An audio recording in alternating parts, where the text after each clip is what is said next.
HSC 25 Dhaka board 2025 আর physics first পেপারের 4th number question, যেটা হচ্ছে 6ষ্ঠ অধ্যায় থেকে এসেছে, মহাকর্ষ এবং অভিকর্ষ। তো সেই কোশ্চেনটার সলভ নিয়ে আসলাম। ওকে,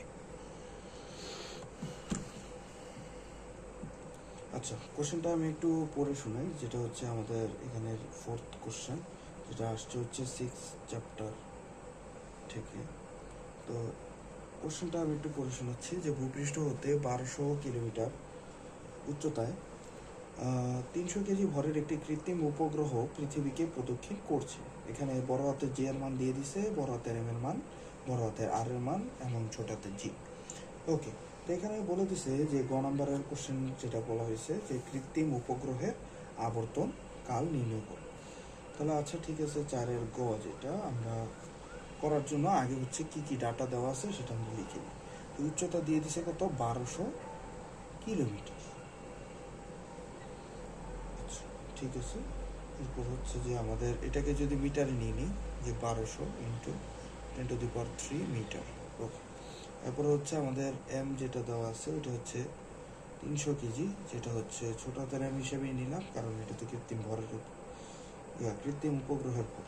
আচ্ছা, তো বড় হাতের জি দেওয়া আছে 6.673 10⁻11, বড় হাতের এম 6 ইন্টু 10⁻24, আর হচ্ছে বড় হাতের আর দেওয়া আছে 6.4 ইন্টু 10⁻6 মিটার, আর জি এর মান 9.8। বেসিক ইনফরমেশন সবই দিয়ে দিছে, জাস্ট আমরা সূত্র বসাবার ম্যাথ হয়ে যাবে।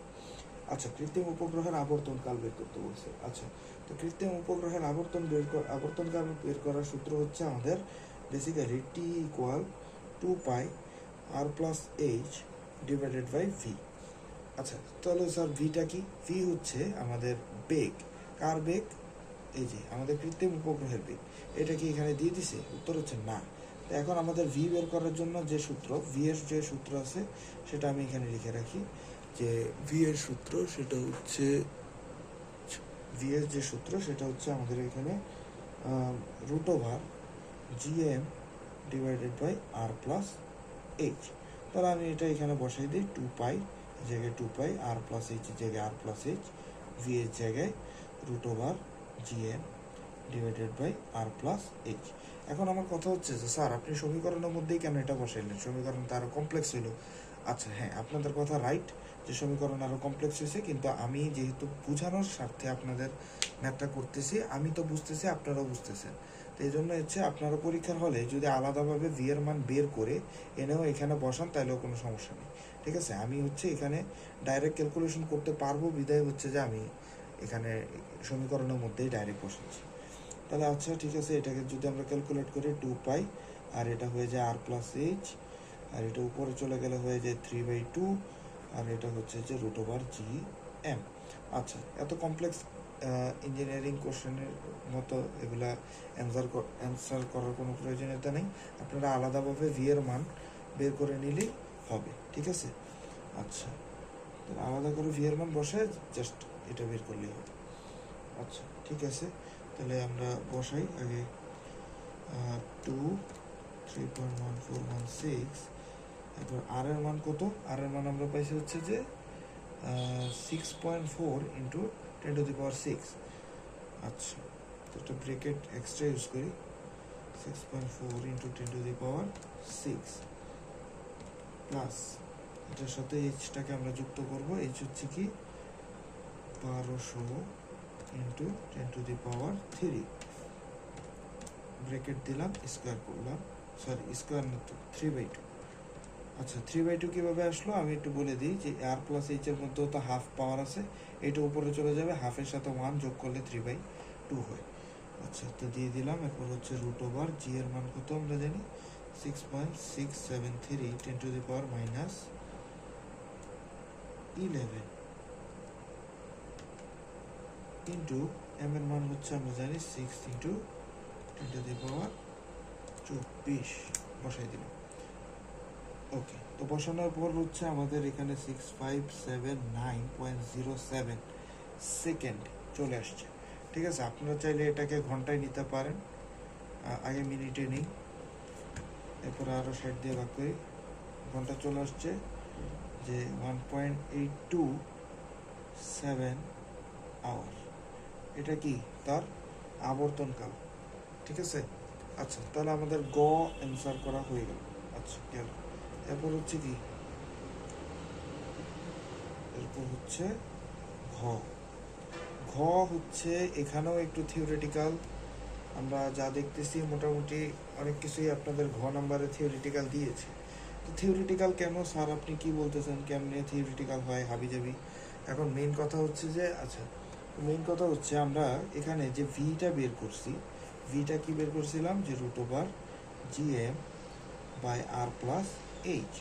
এটা কত বের করছিলাম আমরা? √ দিলাম, ব্র্যাকেট দিলাম 6.673 into 10 to the power 73 into 10 to the power -11 into 6 into 10 to the power 24।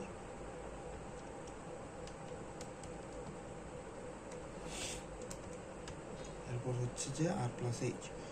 আর এর মান আর এইচ এর মান আমরা যোগ করে দেখি কত হয়।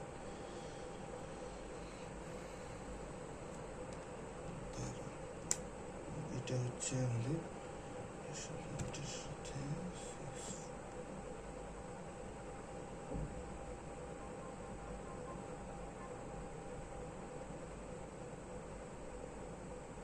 সরি আমি একটু ভুল করছি।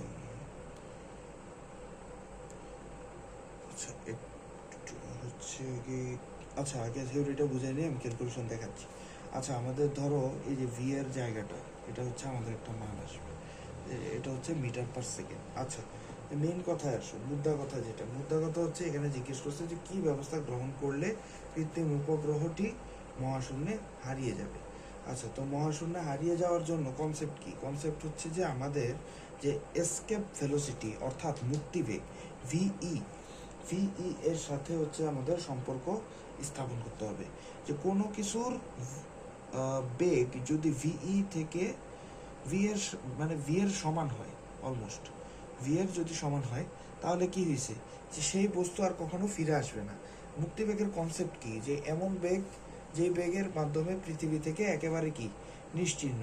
মানে আমি আপনাকে একটু বুঝাই যে এটা হচ্ছে ধরেন পৃথিবী, তো এই পৃথিবীর একটা আকর্ষণের একটা বলয় আছে, যে এই বলয়ের মধ্যে হচ্ছে যে তারা কি করে, যে পৃথিবীটা হচ্ছে যে কোনো কিছুকে ইয়া করতে পারে, মানে নিজের দিকে টানতে পারে, কিন্তু এই লাইনের বাইরে আর টানতে পারে না।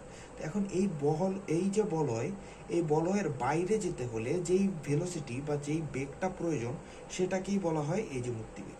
এখন এটা যদি সমান হয়, মানে এই বেগটা যদি সমান হয়, তবে আমরা বলতে পারি যে মহাশূন্যে হারাবে। এটা হচ্ছে সহজ কথা, ঠিক আছে। আচ্ছা, যদি স্যার আমার ভি আরও বড় হয় ভিই থেকে, তাহলেও অবশ্যই মহাশূন্যে হারিয়ে যাবে। কারণ বেগ যদি আরও বেশি হয়, তাহলে কি হওয়ার কথা? এই বলয় ছেড়ে চলে যাওয়ার কথা। আচ্ছা, এখন কথা হচ্ছে যে আর যদি ভিই থেকে কম হয়, তবে কি হবে? মহাশূন্য কি হারিয়ে যাবে? হারাবে না। ওকে, আচ্ছা ঠিক আছে। তাহলে এখন হচ্ছে আমরা একটু ক্যালকুলেশন করে দেখি আগের বেগটা কত ছিল আমাদের। হ্যাঁ, আচ্ছা হ্যাঁ, এখানে যারা আগে ভি এর মানটা আগে ক্যালকুলেট করে বের করছো, তারা হচ্ছে যে খুবই একটা ভালো কাজ করছো। কারণ এইটা আবার দেখতেছি যে মানে এখানে লাগতেছে।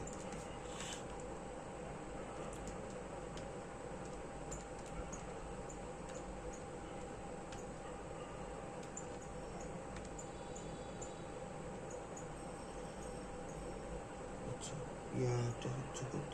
6.4 into 10 to the power 6 plus 1200 into 10 to the power 3। এখানে ভেলোসিটি যেটা হচ্ছে সেটা হচ্ছে আসতেছে 4664.73 মিটার পার সেকেন্ড। আচ্ছা, তা আমরা বেসিক্যালি যেই জিনিসটা জানি, ভিই যেটা এসকেপ ভেলোসিটি, আমরা এটা মুখস্থ হিসাবে আমরা জানি যে 11.2 কিলোমিটার পার সেকেন্ড। ওকে, আমাদের এটা কিসে আসছে? Metre per second.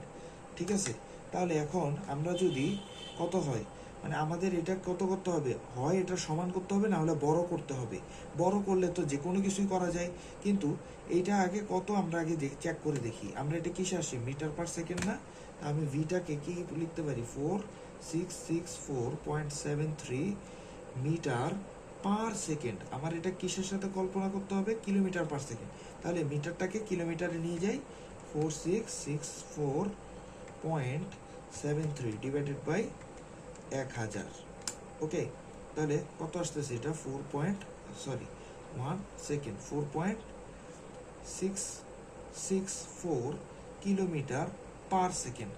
ওকে, আমরা মিটার পার সেকেন্ডটাকে কিলোমিটার পার সেকেন্ডে নিছি জাস্ট ফর কম্পারিজন। তাহলে এখন দেখো এটা বড় না এটা বড়? অবভিয়াসলি আমাদের কি এই যে এই কনসেপ্টে চলে আসছে যে আমাদের ভি কি, ভি এর তুলনায় কম, যার কারণে মহাশূন্যে হারাবে না।